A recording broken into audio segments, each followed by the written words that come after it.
Hello, children. Welcome to our social science class. Today I am back with the third part of the same chapter, Judiciary. We have completed some portion of this chapter, Judiciary. What is judiciary? What is the role of the judiciary? What is the special feature of judiciary, that is independence of judiciary, single and integrated system of judiciary. And we have studied the case study of Lakshman and Sudha Goel case. And this Sudha Goel Lakshman case is a dowry death case. It falls under the criminal case category. It is it takes place by the violation of criminal law. And legal system deals with another part of this society also, civil cases. There are different types of civil laws. In fourth chapter we have read that how one civil law has been passed in 2006 to give protection to the women against domestic violence.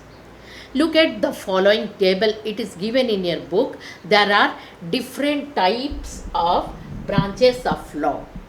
One is criminal law, another one is civil law. Criminal law deals with theft, harassing women to bring more dowry, murder, like this. And civil cases dis- deals with disputes relating to sale of land, purchase of goods, rent matters, divorce cases. In criminal cases, it usually begins with the lodging of an FIR with the police who investigate the crime, after which a case is filed in the court. And if found guilty in criminal cases, the accused can be sent to jail and also fined. In civil cases, what happened? A petition has to be filed before the relevant court by the affected party only. In a rent matter, either the landlord or tenant can file a case, and the court gives the specific relief asked for. For instance, in a case between a landlord and a tenant, the court can order the flat to be vacated and pending rent to be paid, such type of decision. So children, you understood about what is criminal case, what is civil case. If he will violate the civil law, then the case will come under the civil case, and if he violate the criminal law, then it will be considered as criminal case. Now the thing comes, does everyone have access to the courts? All people, starting from rich to poor people, can they access to the court?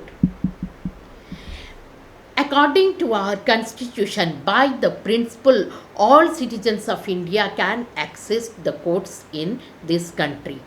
This implies that every citizen has a right to justice through the courts.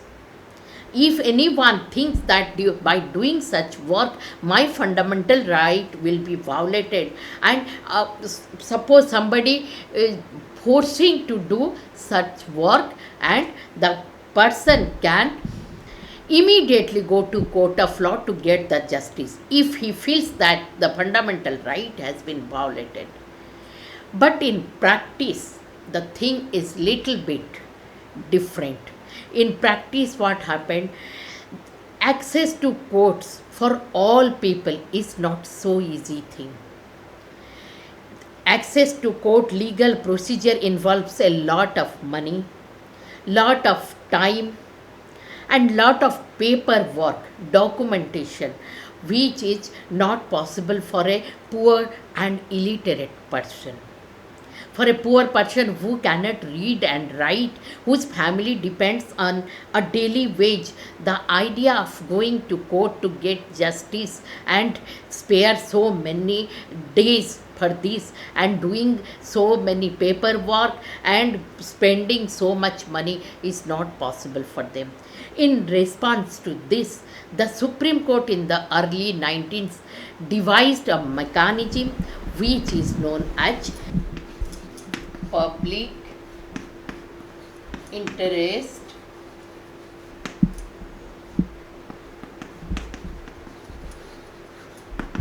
litigation. PIL. The legal process was greatly simplified, and even later a telegram addressed to the Supreme Court or the High Court could be treated as PIL.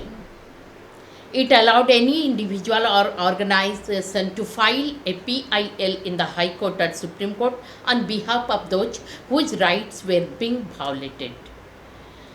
In the early years, PIL was used to secure justice on a large number of issues, such as rescuing bonded laborers from inhuman work conditions and securing the release of prisoners in Bihar who had been kept in jail even after their punishment term was complete.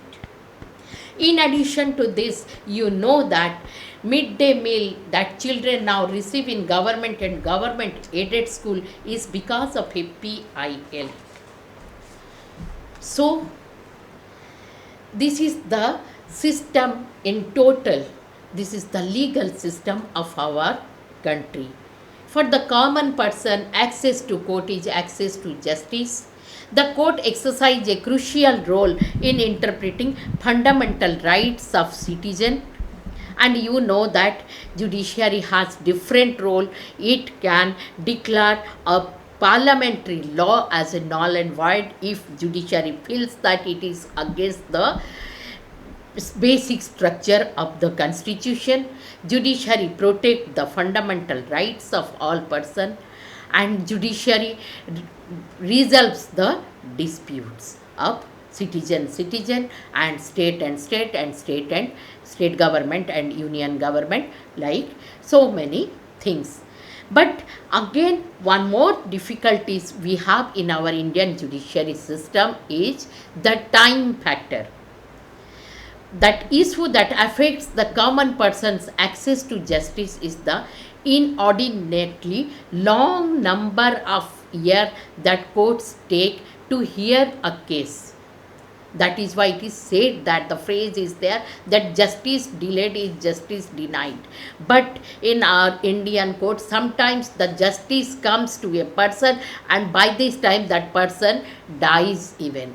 Even the death of a person, the result of the case comes sometime, which is not a fruitful justice, and that for that reason it is said that justice delayed is justice denied.